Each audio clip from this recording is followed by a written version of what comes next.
सरकारी भूमि का दाखिल खारिज इस पोर्टल के माध्यम से सरकार के विभिन्न स्तरों पर हस्तांतरित बंदोबस्त सरकारी भूमि, अधिकृत रैयती भूमि की जमाबंदी कायम करने की व्यवस्था की गई है। जब हमारी न्यायिक प्रक्रिया है और न्यायिक प्रक्रिया में लेवल है कि पहले सीओ सुनवाई, फिर एलआरडीसी, फिर एडिशनल कलेक्टर, फिर कलेक्टर, फिर कमिश्नर, तो इनको इसी न्यायिक प्रक्रिया में ही उनको सेटिस्फैक्शन हो, प्रॉपर जजमेंट मिले, जिससे कि लोगों को सिविल सूट में जाने की जरूरत नहीं पड़े।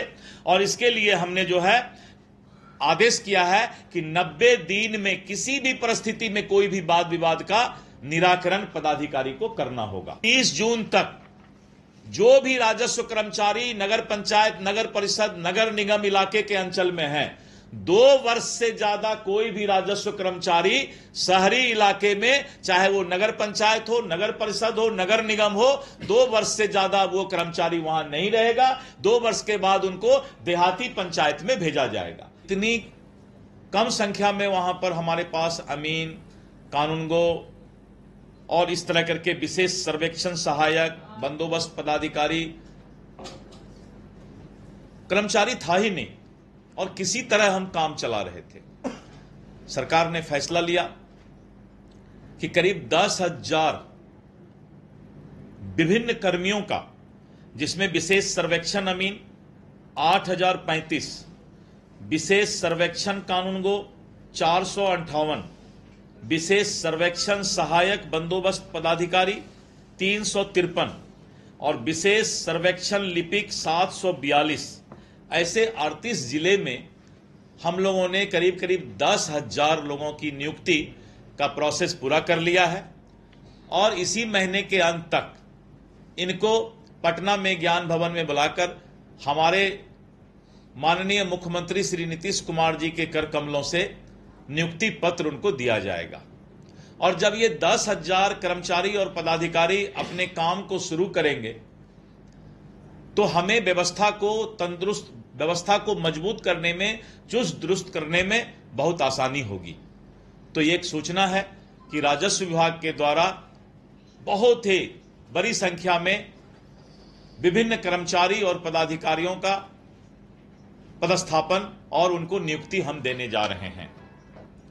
राजस्व न्यायालय चलता है, क्योंकि जब कोई भूमि का वाद विवाद होता है तो सीओ का न्यायालय होता है, न्यायिक व्यवस्था होता है, एलआरडीसी का होता है, एडिशनल कलेक्टर का होता है, कलेक्टर और कमिश्नर, सभी के यहाँ किसी भी वाद विवाद की सुनवाई होती है। तो देखा जाता था कि निचले स्तर पर सीओ, एलआरडीसी के यहाँ कोई भी मामला 6-6 महीना, 1-1 साल तक लंबित है और लोगों का शिकायत होता था कि हमने सीओ के यहाँ शिकायत तो किया है, एलआरडीसी के यहाँ अपील तो किया है, लेकिन अभी तक 6 महीना में हमको कोई न्याय नहीं मिला है। और न्याय में देर होने के कारण वाद विवाद होता है और लॉ एंड ऑर्डर तक की समस्या भी उसमें पैदा होती है। तो हमने फैसला लिया है कि जितने भी न्यायिक व्यवस्था हमारे यहाँ पर CO, LRDC, additional collector, collector and commissioner, जिस दिन बाद उनके पास सुनवाई के लिए आएगा और जब तक सुनवाई चलेगा, प्रत्येक दिन उनको पोर्टल पर सारी सुनवाई का डिटेल डालना होगा। और जिस दिन न्यायिक प्रक्रिया के तहत वो उसका ऑर्डर करेंगे, जिस दिन ऑर्डर करेंगे उसी दिन शाम तक उस ऑर्डर को पोर्टल पर डालना होगा। ऑर्डर में जब आदेश में जस्टिस डिलेड, जस्टिस डिनाइड, तो जब ऑर्डर को पोर्टल पर डालने में लेट होता था तो उसी समय भ्रष्टाचार पनपता था। तो हमने फैसला ले लिया है और 90 दिन में कोई भी अपील का निष्पादन करना के लिए सख्त निर्देश यहां से चला गया है और हमने इसको अपने रेगुलेशन रूल्स में भी डाल दिया है कि 90 दिन में आपको किसी भी वाद विवाद का निष्पादन करना होगा। तो ये व्यवस्था हम लोगों ने किया है और आम लोग भी अब पब्लिक डोमेन पे अब सारा चीज उपलब्ध रहेगा। सबसे बड़ी समस्या क्या होती थी कि अगर सीओ ने किसी अपील का सुनवाई किया और उसने उसका ऑर्डर किया, उसके नकल लेने के लिए 1-1 महीने, 2-2 महीने उनको उनके कार्यालय का चक्कर लगाना पड़ता था। माननीय मुख्यमंत्री महोदय के निर्देश पर आपने देखा कि अभी कैबिनेट ने इसको पारित कर दिया और हमें सारा व्यवस्था देने के लिए कैबिनेट ने अपनी सहमति दे दी। अब किसी को भी अपना ऑर्डर चाहे किसी भी न्यायिक व्यवस्था के तहत CO, LRDC, additional collector, collector के न्यायालय का हो, उनको अब उसका सर्टिफाइड कॉपी डिजिटल सिग्नेचर के द्वारा जैसे वो अप्लाई करेंगे तो उनको डिजिटल सिग्नेचर के द्वारा वो सर्टिफाइड कॉपी प्राप्त हो जाएगा। यानी अब किसी न्यायालय का चक्कर लगा करके उनको सर्टिफाइड कॉपी के लिए या नकल लेने के लिए कहीं दौड़ना नहीं पड़ेगा।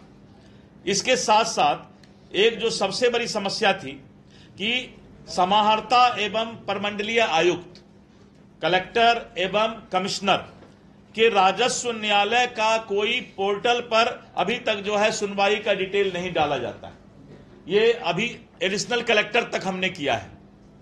हमने फैसला लिया है कि कलेक्टर और कमिश्नर भी जो अपने अपील की सुनवाई करेंगे, अब उनको भी पोर्टल पर उसको उनके कार्यालय को उस डालना है उस पर, जिससे कि पारदर्शिता बनी रहेगी।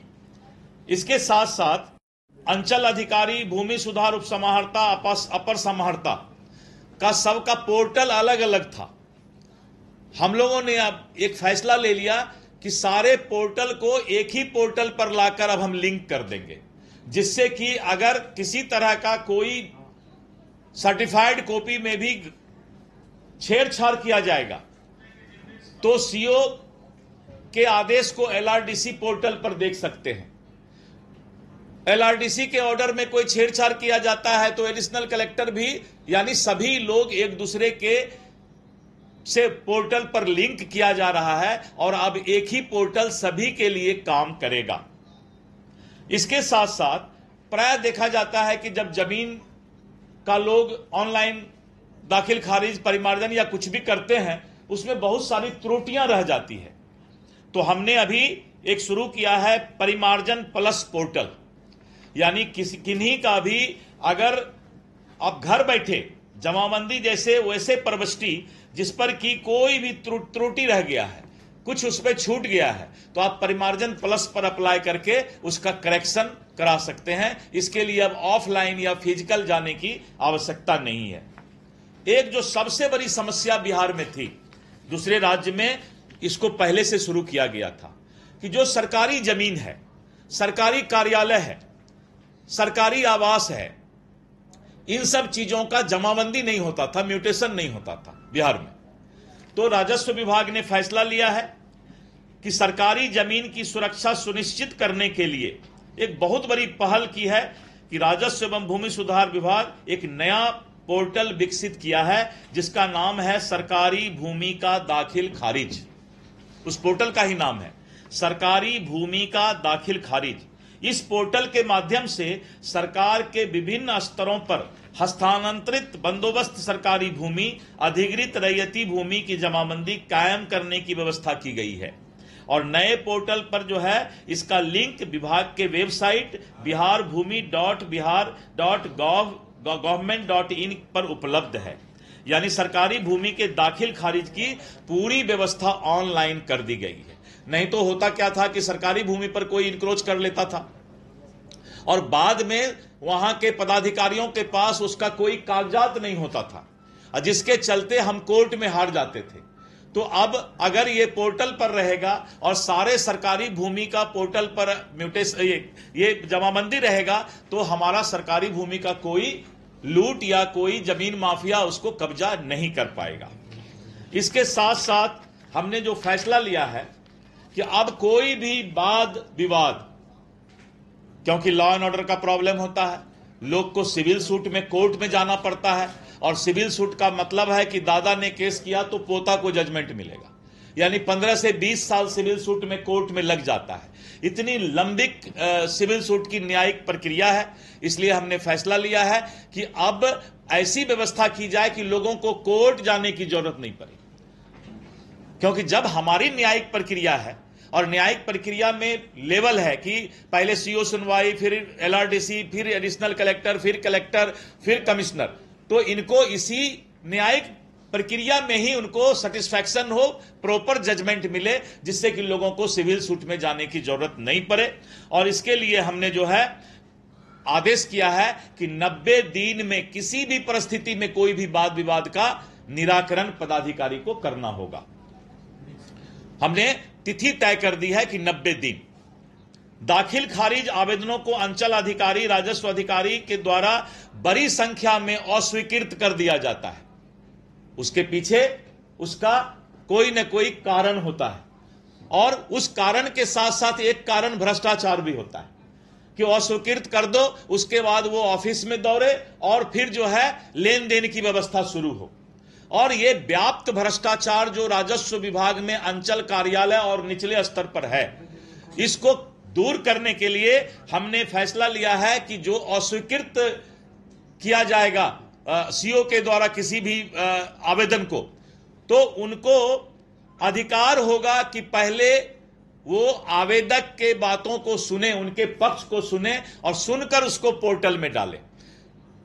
और वो पोर्टल में डाला जाएगा कि आवेदक ने अपने पक्ष में क्या कहा है, तभी वो अस्वीकृत कर सकता है, जिससे कि अगले न्यायिक प्रक्रिया जो एलआरडीसी का कोर्ट है, एडिशनल कलेक्टर का कोर्ट है, उनको ये नहीं कहा जाए कि आपने तो ये पेपर दिया ही नहीं था, आपने तो ये बात कहा ही नहीं था, इसलिए हमने रिजेक्ट कर दिया। जबकि रिजेक्ट करने के पीछे भ्रष्टाचार भी एक कारण होता है। इसीलिए इस पर कैसे नकेल कसा जाए, इसकी चिंता हम लोगों ने करके ये व्यवस्था किया है।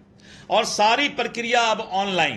पहले जमीन के मापी के लिए फिजिकल जाके रसीद कटाना पड़ता था, और अमीन जो है अलग अलग एक बार उससे भ्रष्टाचार करता था, फिर दूसरे से कर लेता था। अब जो है ई मापी की व्यवस्था हम लोग कर दिए हैं, और उसके लिए ई मापी पोर्टल भी स्टार्ट हो गया है। अब कोई भी अपना जब अप्लाई करेंगे तो उनको उसका मापी और गूगल मैपिंग की भी व्यवस्था हम लोग इस पर कर रहे हैं। सारा भ्रष्टाचार का डीलिंग 20 साल 25 साल में रहने के कारण वो वहां पर जो है उसका एक्सपर्ट हो गया था। हमने फैसला लिया कि 30 जून तक जो भी राजस्व कर्मचारी नगर पंचायत, नगर परिषद, नगर निगम इलाके के अंचल में है, 2 वर्ष से ज्यादा कोई भी राजस्व कर्मचारी शहरी इलाके में, चाहे वो नगर पंचायत हो, नगर परिषद हो, नगर निगम हो, 2 वर्ष से ज्यादा वो कर्मचारी वहां नहीं रहेगा। 2 वर्ष के बाद उनको देहाती पंचायत में भेजा जाएगा। और करीब करीब 18 जिला पदाधिकारी ने इसका आदेश का पालन करके सभी राजस्व कर्मचारी को हटाकर कंप्लायंस भी भेज दिया है। और 30 जून तक जो है सभी राजस्व कर्मचारी को अपने अपने अंचल से स्थानांतरित कर दिया जाएगा, और करीब करीब 50% से ज्यादा पालन भी हो चुका है। इसके साथ साथ तय सीमा पर आवेदन का निष्पादन नहीं करने वाले अधिकारियों के खिलाफ हमने दंड का जो प्रावधान हमारे यहां है उसका कड़ाई से अब पालन किया जाएगा। और करीब 3 दर्जन सीओ को, बिहार के 3 दर्जन सीओ को इसके लिए सजा की कार्रवाई शुरू हो गई है।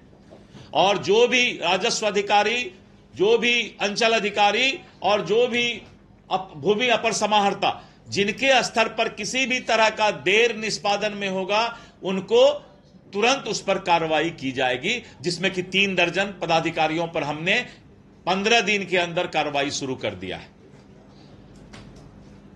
अंचल स्तर पर अभी भी बहुत सारे मामले लंबित हैं, क्योंकि पोर्टल पर सब कुछ दिखाई पड़ता है। पूरे बिहार में कितने लोगों ने म्यूटेशन के लिए अप्लाई किया, कितने लोगों ने जमाबंदी के लिए अप्लाई किया। तो मैं जब इस कुर्सी पर बैठा तो मैंने पहला दिन कह दिया कि यह मंत्री का कुर्सी भ्रष्टाचार नहीं करेगा। मंत्री अगर ईमानदार होंगे, मंत्री का कुर्सी अगर ईमानदार होगा, तो हम तभी ईमानदारी की बात करेंगे। तो मैंने तो अपने लिए कहा कि मैं इस कुर्सी को जब तक हूं, इस कुर्सी पर दाग नहीं लगने दूंगा, और किसी भी भ्रष्टाचारी पदाधिकारी को बख्शूंगा भी नहीं, किसी भी सूरत में नहीं बख्शूंगा, चाहे उसका कितना भी बड़ा अप्रोच हो, चाहे किसी के द्वारा उसके लिए पैरवी किया जाए। वैसे कर्मचारी और वैसे अधिकारी पर कार्रवाई होगा, और यह कार्रवाई शुरू हो गया है। वो सारा सूची हम आप लोग को भी उपलब्ध कराएंगे, 3-4 दिन के अंदर उपलब्ध कराएंगे। अब जो एक सबसे बड़ी बात है कि आए दिन बिहार में जमीन माफिया के द्वारा जो ओरिजिनल जमीन के मालिक हैं उनको तंग तबाह किया जाता है, उसकी हत्या की जाती है। और अभी एक हत्या रुपौली विधानसभा में भवानीपुर में गोपाल यादुका का हुआ। नकली केवाला का एक बहुत बड़ा रैकेट बिहार के अंदर 2-3 वर्षों से बहुत ही सक्रिय हो गया है। 50 साल 100 साल पहले का केवाला का जो है और एकदम सेम टू सेम उसी हैंडराइटिंग में और उसी तरीके से कोई टेक्निकल एक्सपर्ट है जो आपको 100 साल पहले का भी केवाला उसी सारे same handwriting and same style में निकाल देता है। अब 100 साल पहले का 50 साल पहले का कोई केवाला ला करके और हमारे राजस्व कार्यालय में देता है कि इसका म्यूटेशन कराएंगे, तो म्यूटेशन करने के पहले जब निबंधन कार्यालय में पूछा जाता है तो निबंधन कार्यालय बताता है इसका रिकॉर्ड तो मेरे पास है ही नहीं, लेकिन वो पता लग जाता है कि नहीं इस नंबर का केवाला तो है, लेकिन केवाला के अंदर नाम और आधार सारा चीज चेंज हो जाता है उसमें। और अभी पूर्णिया में और विभिन्न डिस्ट्रिक्ट में करीब 1 दर्जन नकली केवाला का मामला पकड़ाया है